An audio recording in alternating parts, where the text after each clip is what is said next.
Hello everyone, today I'll show you how to split a PDF file in half using Nitro Pro PDF Editor. Open your PDF file with Nitro Pro PDF Editor and check your total page number. Now select page layout option and select here split option, and split dialog box now open, and total here 6 pages, and I select a half pages 3, and there will create two PDF file, and each PDF file will contain 3 pages. If we have 100 pages, here type 50 pages and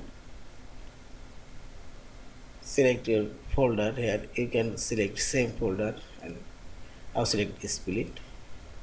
Okay, and see this two PDF file now created. This PDF file contain 3 pages. See this. Yeah, this is. Thank you for watching. Please subscribe, like, share and comments.